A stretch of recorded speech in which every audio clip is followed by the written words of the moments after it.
Hello, my name is Brandon with MeetEdgar, and in this video, I'm going to show you how to update your profile or payment information. The first thing you want to do is click the drop-down arrow at the top of the page and click Settings. Next, click on Edit Profile to change profile details like your name, email address, time zone, and password.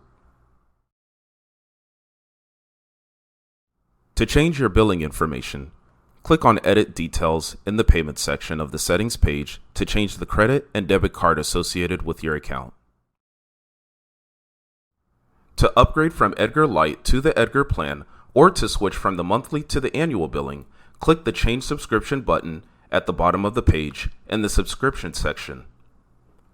You'll see a button here that says Change Subscription. The reason why this button isn't here is because this particular account is for the higher paid subscription plan. MeetEdgar can automatically shorten links that you may need to add to your post with this in-house links shortener. MeetEdgar can also add UTM tracking parameters to your links to help you track link performance in Google Analytics. And if you have any questions about this functionality, please don't hesitate to reach us at support@meetedgar.com.